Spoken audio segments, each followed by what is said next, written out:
Good morning, everybody. It's time for Morning Manna. And this morning, I want to put a period at the end of the sentence that I've been dealing with since Monday. And that is with respect to debt has a duty. And this morning, I want to help you to see that the duty of debt is to show you how wealth works. The duty of debt is to show you how wealth works. That's right. The duty of debt is to show you how wealth works. That's what we're going to talk about on this morning because I really want to drive this point home before I move on to other things as the Lord leads me for the balance of the week. Now, what I mean by that is we're still dealing with this whole piece that is found in Second Corinthians, the sixth chapter, one through verses 1 through 7.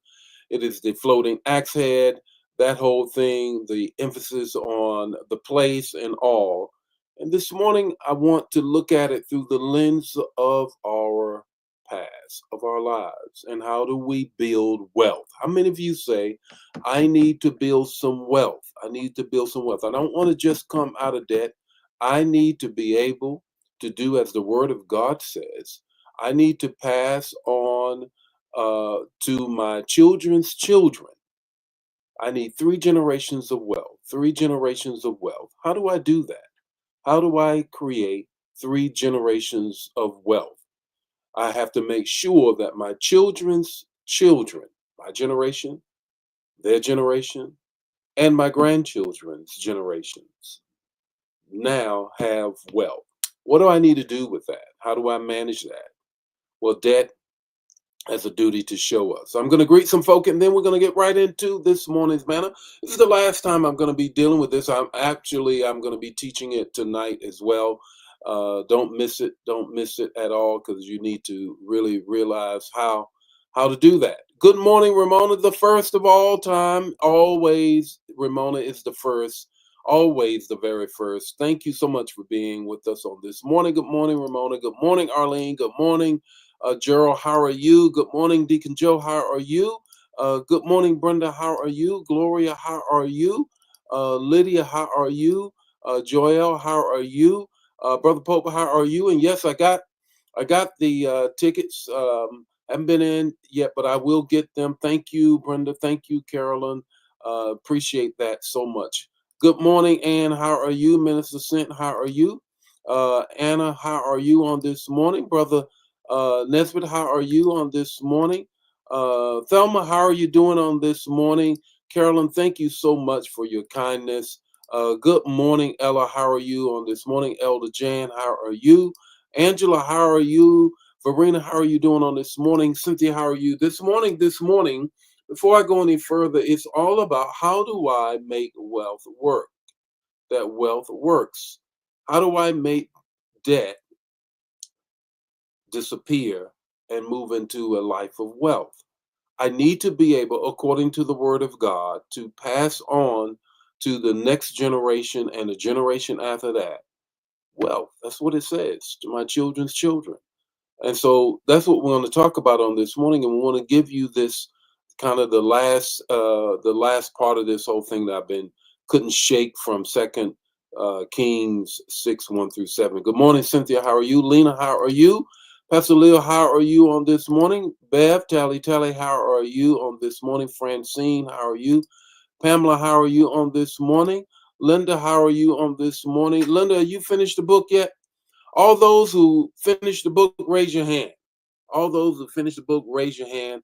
I really want to know what you think uh, about it and everything.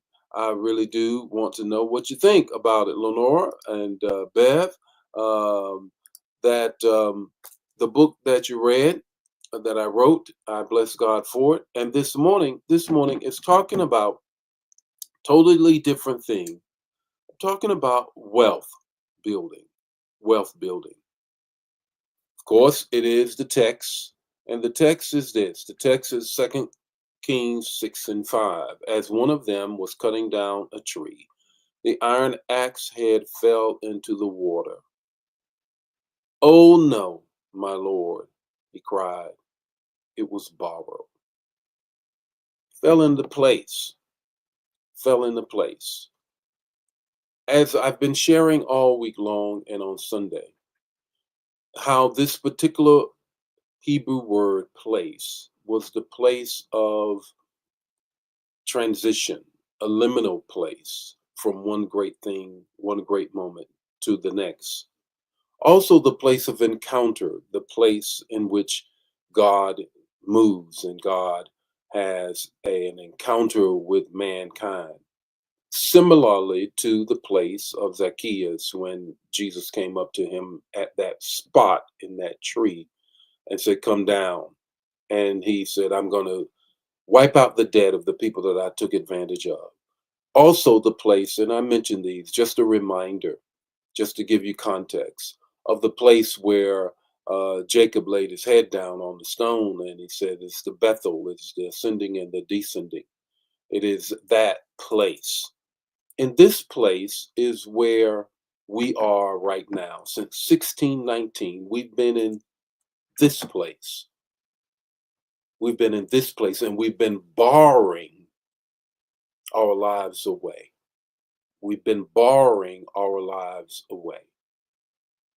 Others made money and wealth off of the backs of our great great grandparents and still making money off of us if we don't come out of debt. This thing called a credit card is still the place of borrowing. You take that card, and until there is a move on you to come out of that, you're going to remain in debt. There's three things I want you to grab a hold of that you might be able to move out of that and make wealth work. Because it's not about being rich, it's about being wealthy.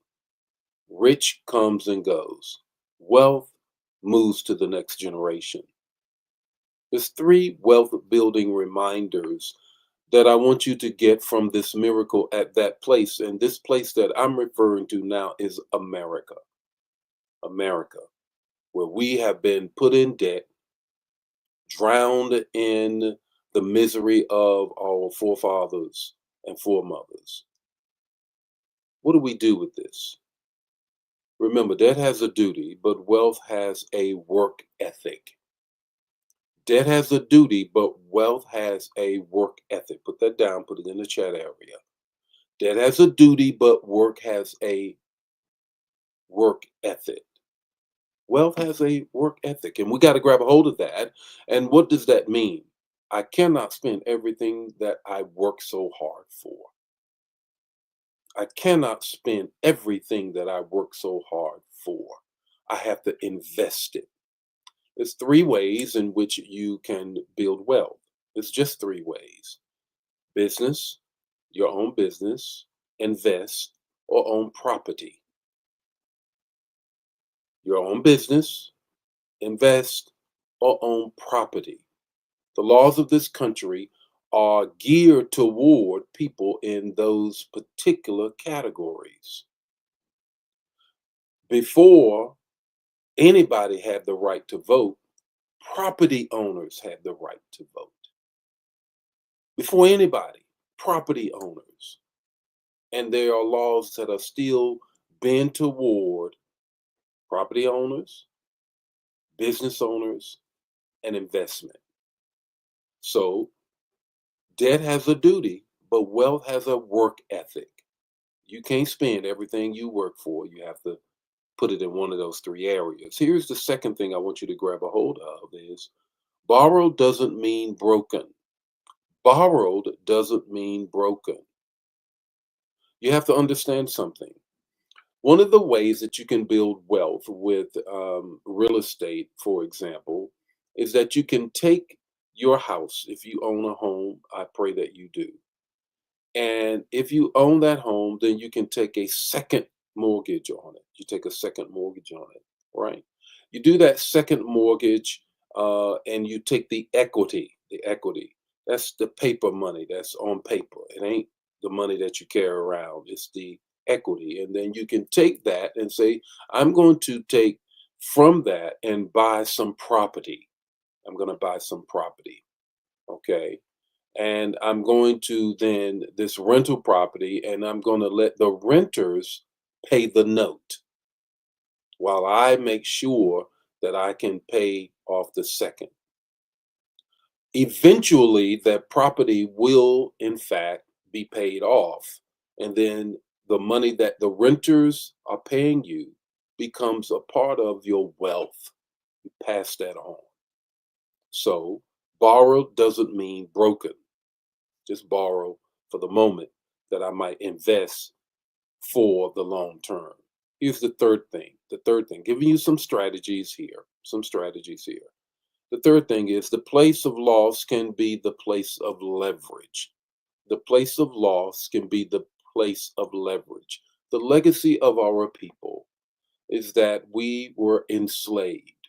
Bishop, how do I leverage my enslavement when they are destroying DEI in anything that looks like me? I have to leverage what is on the DNA of me. The fact that I'm here says that I'm connected to a generation of ancestors that made it through the Middle Passage. Millions of people died in the Middle Passage, but somehow your ancestors and mine made it to this place. This place of loss can now be leveraged because I now know I have the stick to itiveness and the constitution and the determination and the conviction, coupled with my walk and my call with Christ to make it.